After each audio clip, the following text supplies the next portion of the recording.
te agradecemos, Pai, por tudo que o Senhor já vem feito, Pai, por esse culto, Pai. Em nome de Jesus, Pai. Em nome de Jesus, Pai. Conduz o teu filho, Senhor, na palavra. Em nome de Jesus, tudo que ele falar seja por meio de ti, por meio do teu Espírito Santo, Pai. Em nome de Jesus, conduz, Pai, todos os passos do teu filho, Senhor.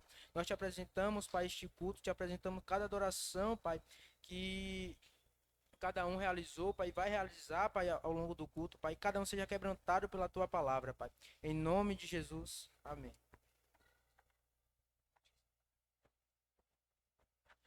Olá, gente. Boa tarde. A paz do Senhor Jesus. Amém? Pode sentar. Sejam bem-vindos ao nosso culto Startim. E essa é uma tarde que o Senhor preparou para trazer uma palavra ao nosso coração, para que a gente possa aprender mais do Senhor e ser a geração que vai, né, ser o povo que vai impactar a sua geração. Amém? Quantos aqui querem impactar a sua geração? Glória a Deus, glória a Deus. Nós estamos iniciando o mês de setembro, e o mês de setembro, né, ele, né, na verdade, já está no dia 10, né? Ou melhor, dia 10 de setembro.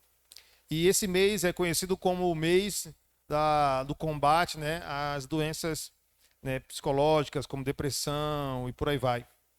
E é um assunto muito necessário de se trabalhar, porque se queremos ser uma geração que vai impactar, né, um povo que vai impactar a sua geração, nós precisamos ser jovens, adolescentes, crianças, que entendem que por meio da cura em Deus nós vamos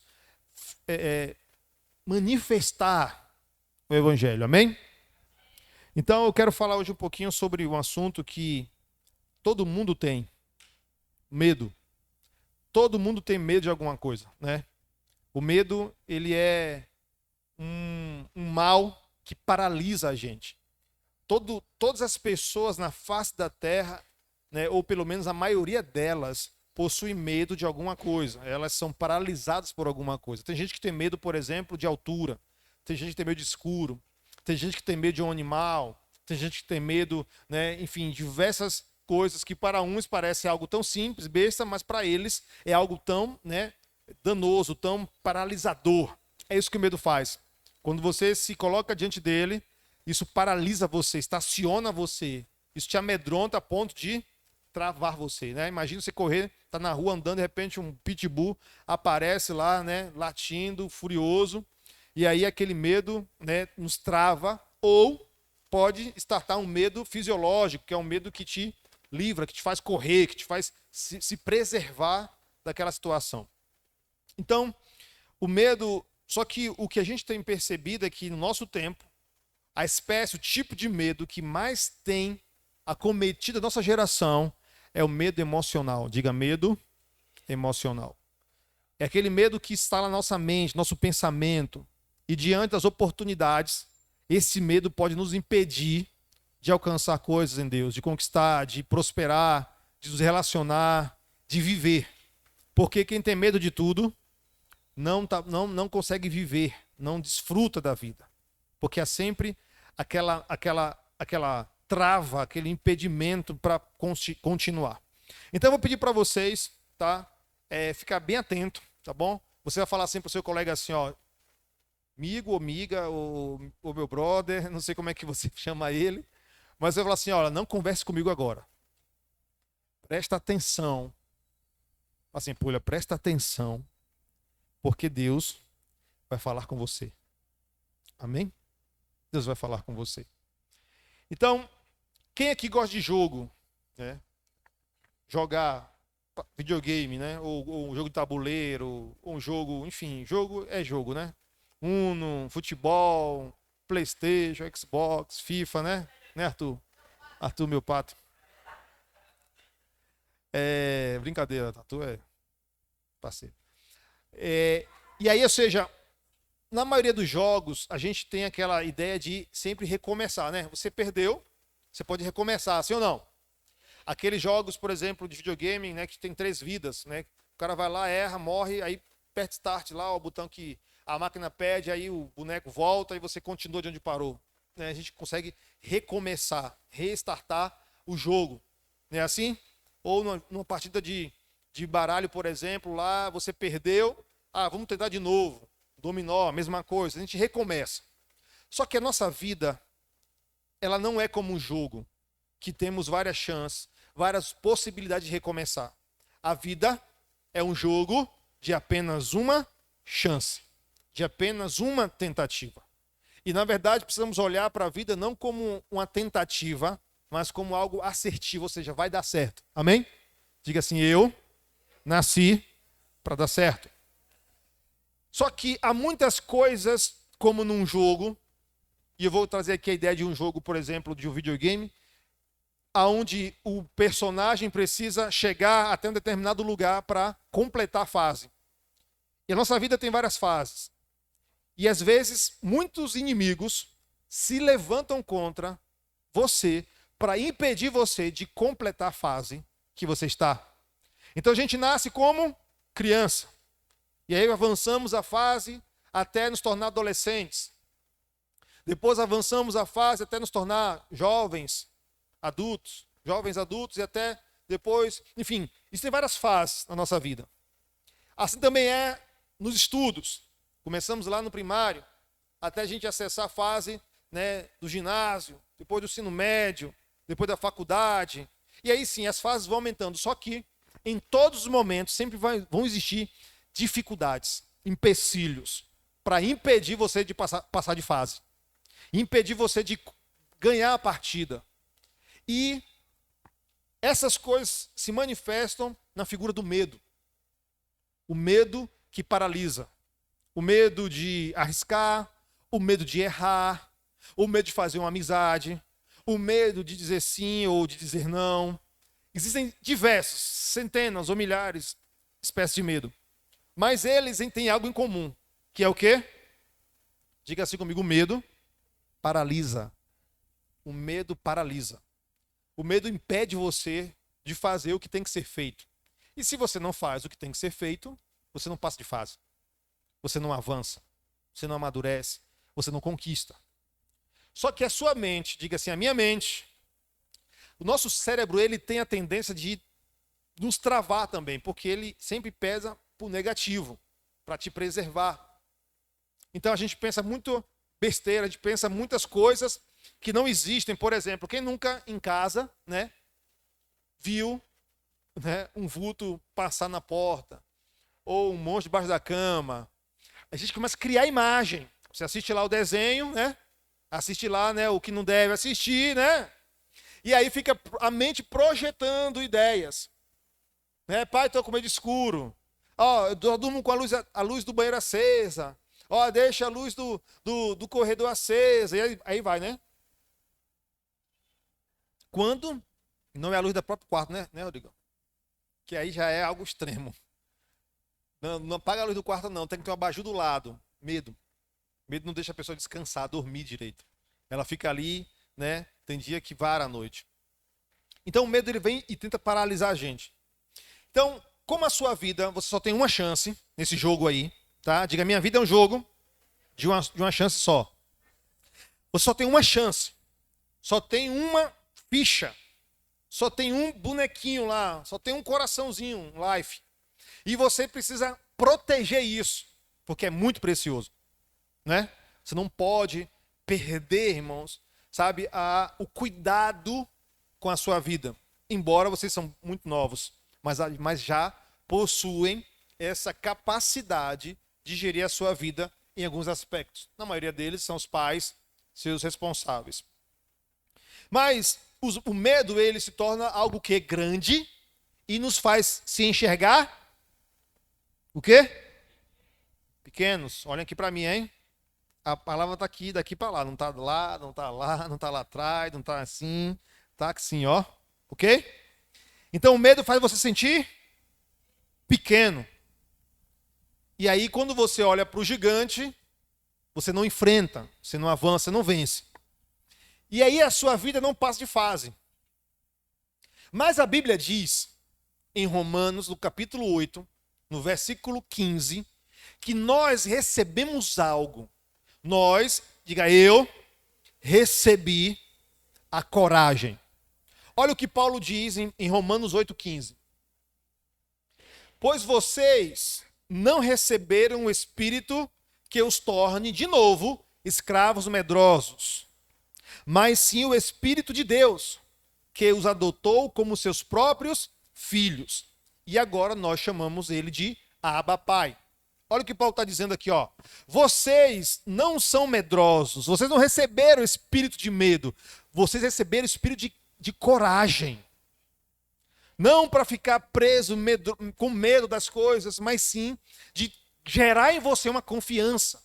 Porque coragem não é ausência de medo. Diga para o seu irmão assim, ó, coragem não é ausência de medo.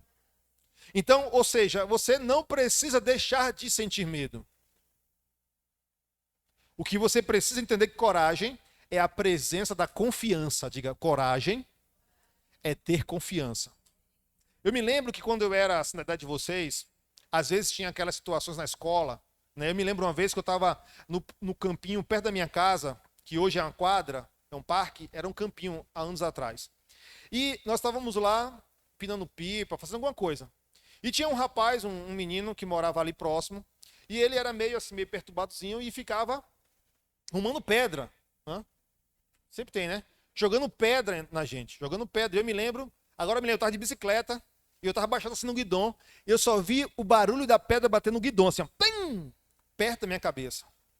Aí eu peguei naquela época eu não era crente, eu joguei pedra nele também. Tum, a pedra acertou ele. Na que a pedra acertou ele, eu corri para casa. Não façam isso, amém? Não revidem se alguém vir contra vocês, tá? Procure seu pai, procure, né, o responsável. Mas naquela época eu não tinha essa ideia. Eu taquei a pedra e corri para casa. Cheguei em casa já contando já para meu pai e para minha mãe. Ó, o menino ali jogou pedra em mim, eu peguei, devolvi, bateu nele, e pode ser que ele apareça aí com a mãe. E aí eu já preparei, porque quando chegasse lá a bomba, minha mãe e meu pai já saberia como resolver, né? E aí, não deu outra, né? A mãe do menino foi lá com o menino e tal. E aí os adultos resolveram lá. Mas eu estava confiante que minha mãe e meu pai ia me defender e ia alinhar as coisas lá para se resolver. Eu me lembro sempre dessa fase de idade, sempre que alguma coisa, e eu era medroso, quando eu era pequeno, tinha medo. E na escola sempre tem o valentão da turma da escola, né? Eu sempre estudei em colégio público. Então os valentões da escola, muitas vezes, olhava para aquele mais tímido e medroso e abusava desse. Eu quero seu lanche, né? Vai pagar lanche para mim hoje, senão eu te pego no final da aula. E aí, qual era o mecanismo de defesa? Vou chamar meu pai. Vou chamar meu pai. Eu chamo meu pai. Vai me bater? Eu vou chamar meu pai para ele vir aqui, para ver se você vai me bater. Então, ou seja, eu tinha medo do cara.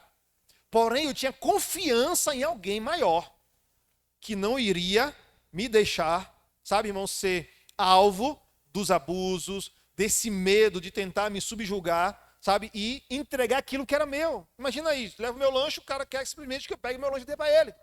Algumas vezes aconteceu de fazer. Mas na maioria das vezes eu sempre tinha essa ideia, eu vou chamar meu pai. Porque coragem não é a ausência do medo, mas é a presença da confiança em alguém maior.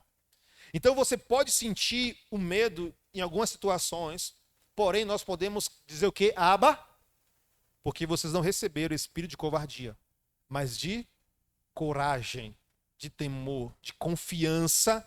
Por isso eu posso dizer, Pai, me ajuda. Pai, me socorre. Pai, venha ao meu encontro. Então existem, como eu falei, diversos tipos de medo. O medo, por exemplo, a gente tem medo de crítica. O que o medo de crítica faz? Faz as pessoas não avançarem. Nem arriscam. Elas ficam na zona de conforto, com medo que os outros vão dizer. Então não viva pelos elogios, para também você não precisar morrer pelas críticas. Seja alguém bem resolvido em Deus. Seja alguém que entende quem você é. Porque todas as vezes que você fica dependendo de que alguém te aprove, você não avança. Entenda que o Espírito que está em você, que te torna corajoso e te leva a dizer, Abba, Pai, te apresenta alguém que te aprova. Diga, o meu Pai, que está nos céus, me aprova. Deus nos aprova. Então, tio, tudo bem ter essa confiança. Então, como é que a gente vence o medo? Como é que a gente supera o medo. Porque quem tem medo de tudo não desfruta de nada. O medo paralisa. Ok? Então precisamos vencer o medo. Nós estamos na série o quê? Impactando minha geração. E tem uma geração aí fora que está com medo. E nós somos aqueles que carregam o espírito da coragem, o Espírito Santo, que vai remover, livrar, libertar as pessoas do medo. A primeira coisa que nós precisamos entender para vencer o medo é saber quem é o seu Deus. Lembra que eu disse que coragem é a confiança em alguém que está acima de nós? Quem é esse alguém que está acima de nós? E quem é Deus para você? Quem é o Deus que criou os céus e a terra, o Deus qual nós podemos clamar Abba Pai? E eu não quero definições teológicas. Deus é o Criador. Deus é onipotente. Deus é onisciente. Não, eu quero numa linguagem pessoal, íntima, no seu relacionamento. Sabe? Quem é Deus para você? Em Porto Seguro. O que mais? Pai, vou dizer pai. Mas quando eu pergunto quem é Deus para você, não nessa ideia de informar o que você acha, mas do que você desfruta. Meu Deus é meu amigo. Sabe que eu conto meus segredos, eu choro nos pés dele, Às vezes ele puxa minha orelha, mas também ele me impulsiona, ele me coloca para frente.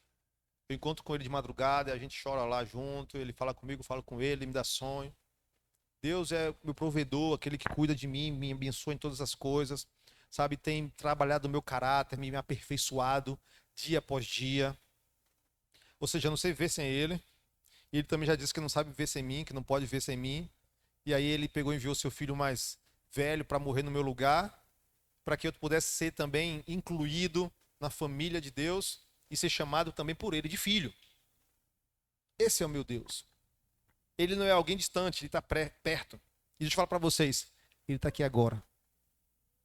Amém? Esse é o meu Deus. Então, essa ideia vai produzir em nós a confiança em um Deus que a teologia nos revela seus atributos como onipotente, onipresente. Ele está com você em todo lugar, como aquele que tem todo o poder nas mãos, aquele que não perde batalha, amém?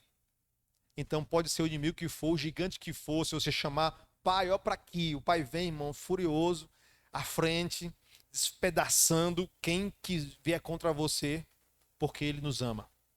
A Bíblia diz, o apóstolo Tiago vai dizer, que não é em vão que o Espírito Santo arde em ciúmes por nós, ou seja, ele tem ciúme de você. Nada a ver com esse ciúme mundano, nada a ver com esse ciúme carnal. É o ciúme de alguém que olha para você como precioso a ponto de não considerar a possibilidade de dividir você com ninguém. Amém? Nós somos do Senhor, amém? Eu sou do meu amado e meu amado é meu. Então, entender a paternidade de Deus, entender quem é o Deus a qual nós confiamos, irmãos, vai revelar dois aspectos principais, são vários, mas eu quero falar só de dois aspectos principais desse sentimento de confiança que é produzido em nós. O primeiro sentimento é o da proteção, porque todo pai, ele tem que produzir no filho proteção, sentimento de proteção. Lembra? Os caras levantavam lá, vou chamar meu pai, eu me sentia protegido. Meu pai contava umas histórias lá dele, que a gente fala assim, uau. Eu sempre via meu pai grandão assim, sabe? Fortão, a gente nessa idade assim para baixo, tudo é maior, até o medo. Mas eu olhava para meu pai também, parece que meu pai tinha 2 metros de altura, 2 de largura. Eu sempre via ele grande, forte, imenso. Então era o herói.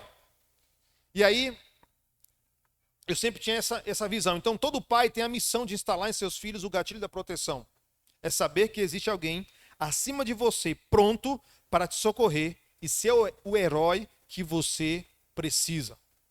Gênesis capítulo 15, verso 1, olha só o que Deus fala para Abraão. Algum tempo depois, o Senhor falou a Abraão, em visão, e lhe disse, não tenha medo, Abraão, pois eu serei o seu escudo, e a sua recompensa será muito grande. Abraão, eu vou ser o teu escudo, ou seja, o que escudo faz? Protege. Eu vou ser o teu escudo. E imagina, irmão, e se Deus é nosso escudo, meu Deus, o que é que te toca? Nada, diga nada. Nada. Diga ha, ha, ha. É, ri na cara do diabo, irmão. Amém? Nada, inimigo, nada. Porque Ele é o meu escudo. Ele é a minha meu socorro bem na hora da... Esse é o nosso Deus. Isaías capítulo 41, verso 10. Não tenha medo, pois eu estou com você. Não desanime, pois sou o seu Deus. Eu o fortalecerei e o ajudarei com minha vitoriosa mão direita, o sustentarei. Amém? É um pai dizendo para seus filhos, não tenha medo, porque eu estou contigo. Lá em Salmo 23, verso 4, vai dizer, ainda que eu ande pelo vale da sombra da morte, não terei medo algum, porque tu estás comigo.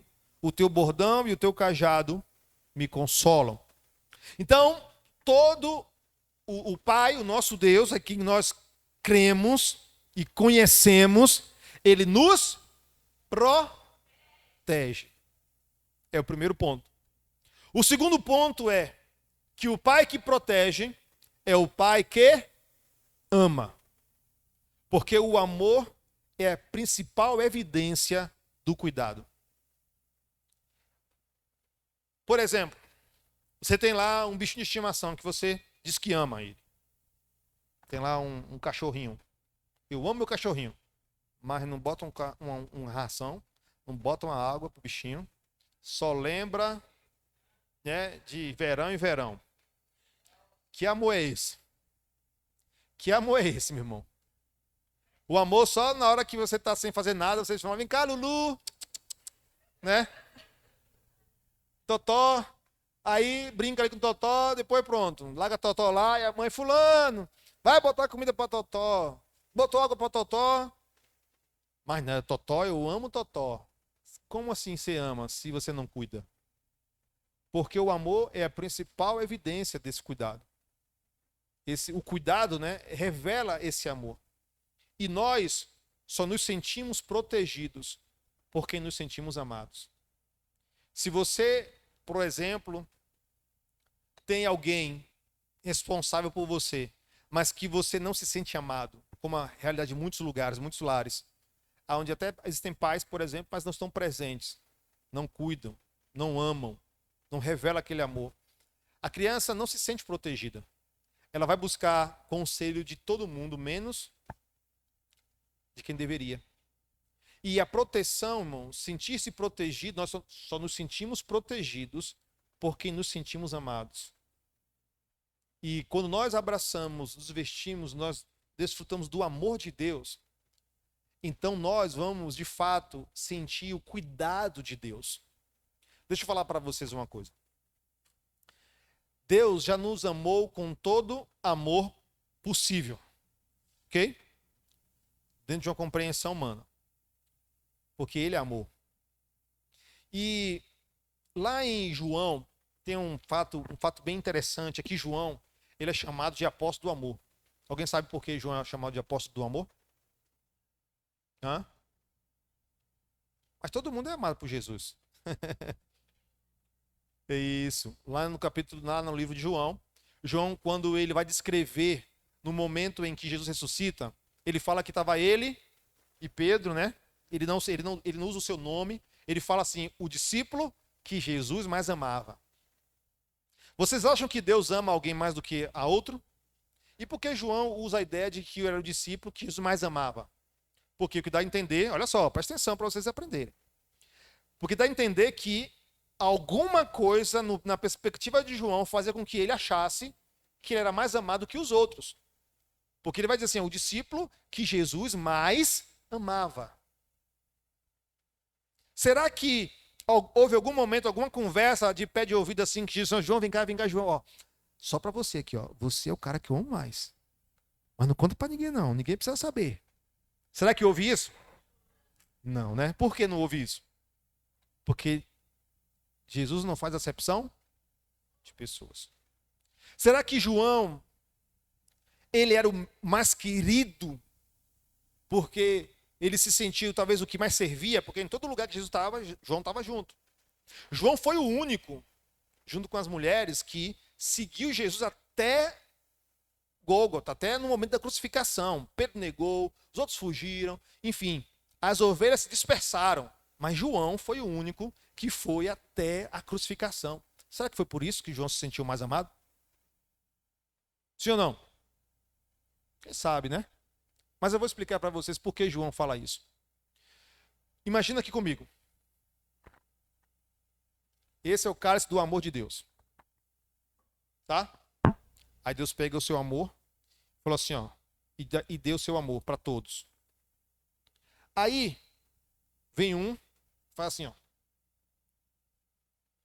Desfruta de uma parte do amor. Mas vem outro, como João, faz assim, ó.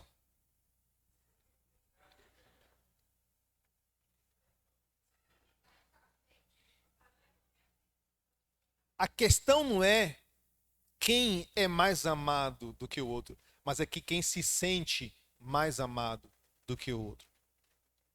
Porque Deus nos amou de forma igual. De forma igual. Quer encher, Ju? Quem ama, cuida, tá vendo? Obrigado. João, ele desfrutou, irmãos. Ele falou assim, eu não sei se os outros se sentem, mas eu me sinto mais amado. Eu não sei se, sabe, se Deus te ama. Ou melhor, não, se não, né? Eu não sei se você se sente tão amado como eu me sinto. Porque eu sei que Ele me ama. Amém? Então, ou seja, a forma como se sente amado é uma perspectiva sua do amor que é lhe dado. Então, João, ele se sentia verdadeiramente amado. Não é à toa que ele vai escrever no capítulo 4 da primeira carta que Deus é amor. Então, João nos mostra aqui que essa confiança, esse amor, levava ele numa conduta de uma extrema e inegociável confiança em Deus. Vocês conhecem a história de João quando ele foi condenado à morte? A história diz que João, ele foi julgado e ele foi condenado à morte, o apóstolo João. Levaram João para um lugar e havia uma forma de sentença, de matar, né? Era matar, enfim, os condenados. Sabe como era? Jogava eles numa caldeirão de óleo fervente. Imagina aí. João foi condenado, irmãos, a um caldeirão de óleo fervendo. Aí sabe o que aconteceu? João foi lá e João não estava nem aí. João preparou. Posso mergulhar? Joga ele, João, ó. Saiu do outro lado, ileso. Ileso. Porque ele confia no Senhor. Aí ninguém conseguiu matar João, fez o quê? Pegou João e colocou numa ilha chamada Patmos. Exilou João lá. Aí lá na ilha de Patmos, sabe o que aconteceu? Eita. João teve a revelação do Apocalipse, o último livro da Bíblia. Então, é a resposta, é o exemplo de alguém que dependia, confiava cegamente e negociavelmente ao Senhor. Então, não havia medo daquele tacho de óleo quente. O medo não paralisou João, não fez João retroceder, nem negar a Jesus. Muito pelo contrário, ele se tornou ainda mais uma evidência de um Deus que nos ama. E o próprio João escreveu o texto que a maioria de nós sabemos de cor. Acho que é um dos poucos textos que a igreja sabe de cor. Como é?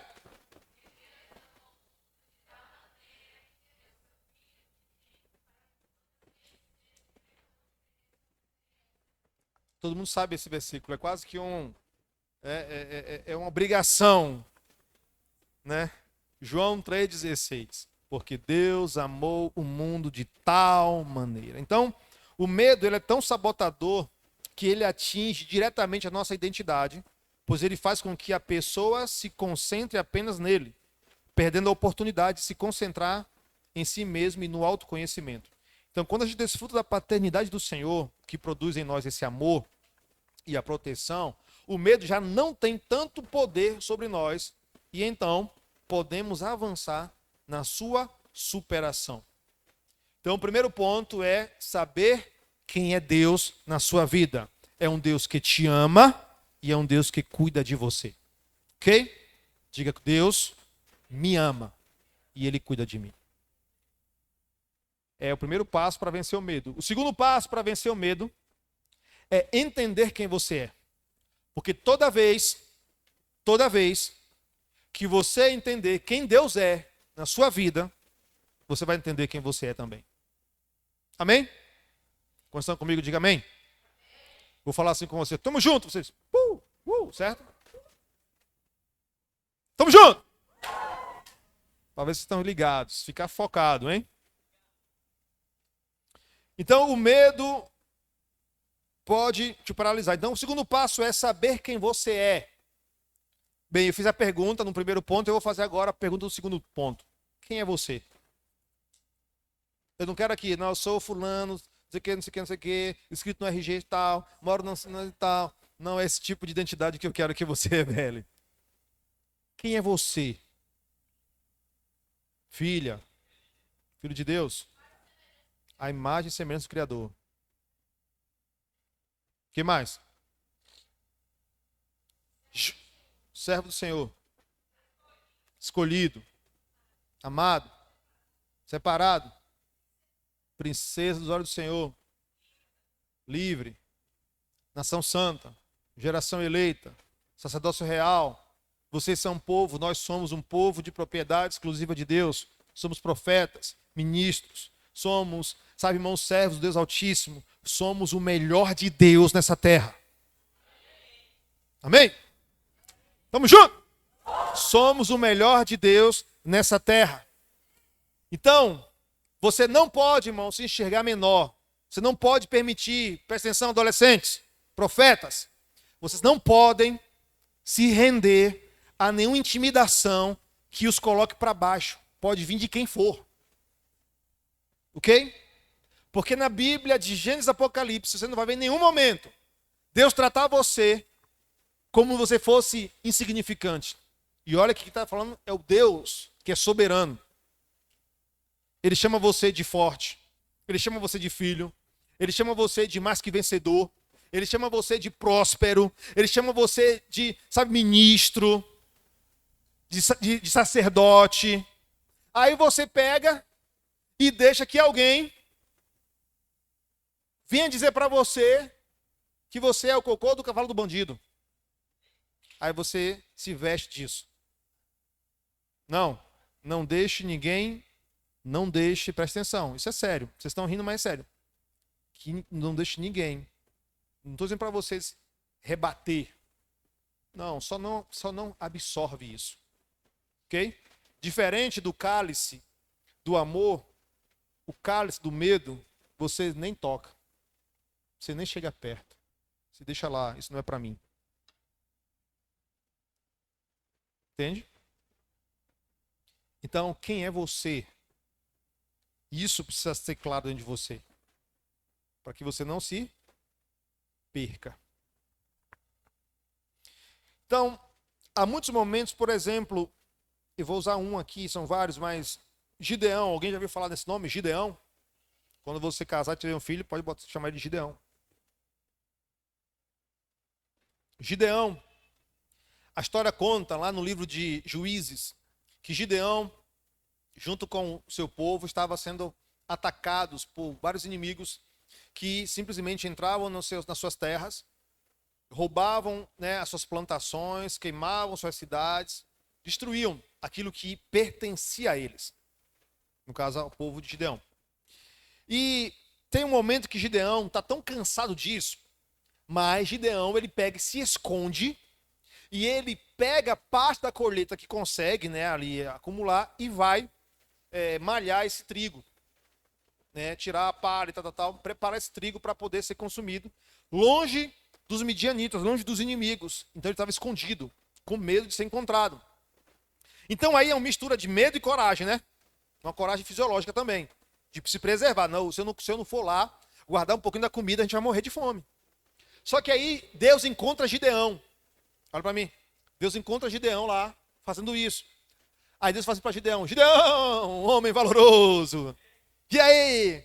Tu é bravo, Gideão. Vem, Gideão.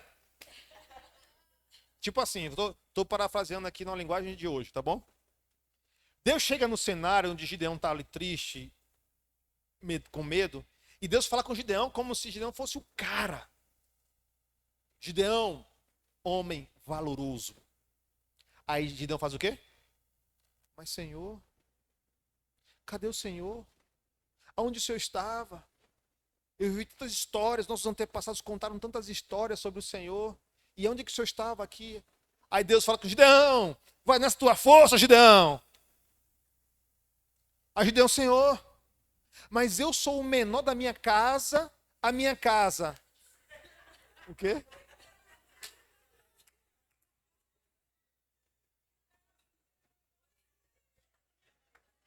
Não é não, não é não, não é não.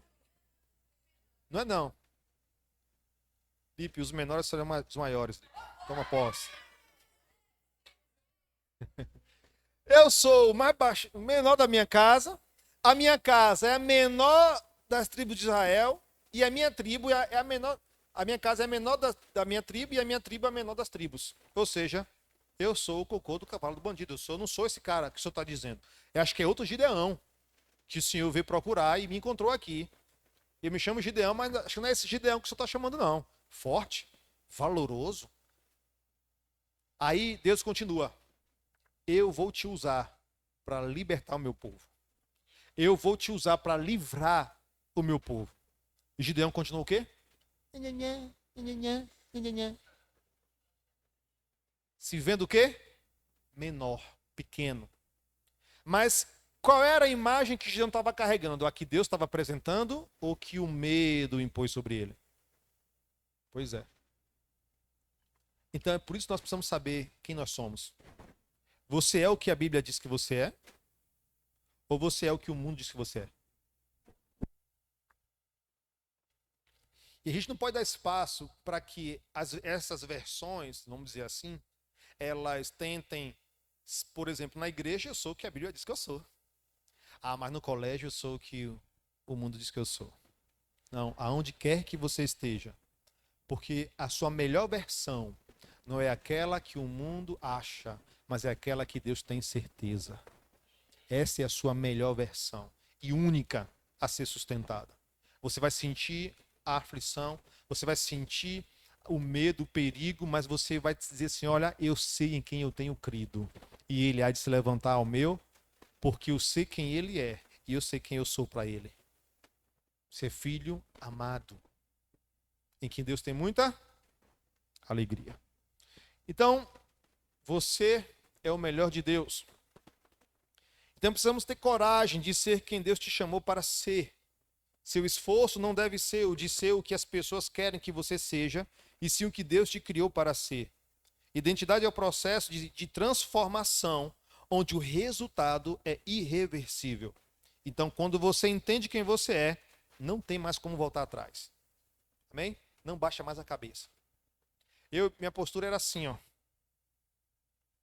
De medo, de timidez. Mas quando eu entendi quem eu sou em Deus, a gente não é arrogância, não é orgulho, é confiança. Amém? Confiança em Deus, naquele que nos tirou das trevas e nos transportou para a luz. Então, onde está a sua confiança? Salmo 20, verso 7 vai dizer: uns confiam em carros, outros em cavalos, nós, porém, confiamos em o nome do Senhor nosso Deus. Estamos juntos? Confiamos em Deus. Eu confio em Deus. Então essa é a confiança que nos leva a enfrentar o medo. Eu confio no meu Deus e eu vou enfrentar o medo. Eu vou enfrentar os gigantes que tentam me amedrontar, me fazer sentir menor. Porque o meu Deus cuida de mim, o meu Pai cuida de mim. Então quando o inimigo vier, você vai dizer, eu vou chamar meu Pai. Amém? Eu vou chamar meu Pai. Aí você clama em nome de Jesus. As trevas vão recuar. Se o inimigo veio por um caminho contra você, presta atenção. Se ele veio por um caminho contra você, ele vai ter que sair por 7. Ou seja, ele vai ter que se partir. Ele vai ter que se despedaçar para sair da minha frente. Porque o meu pai está chegando aí. Amém? Eita! Então, aonde estão os filhos corajosos do pai? Fique de pé, vamos orar.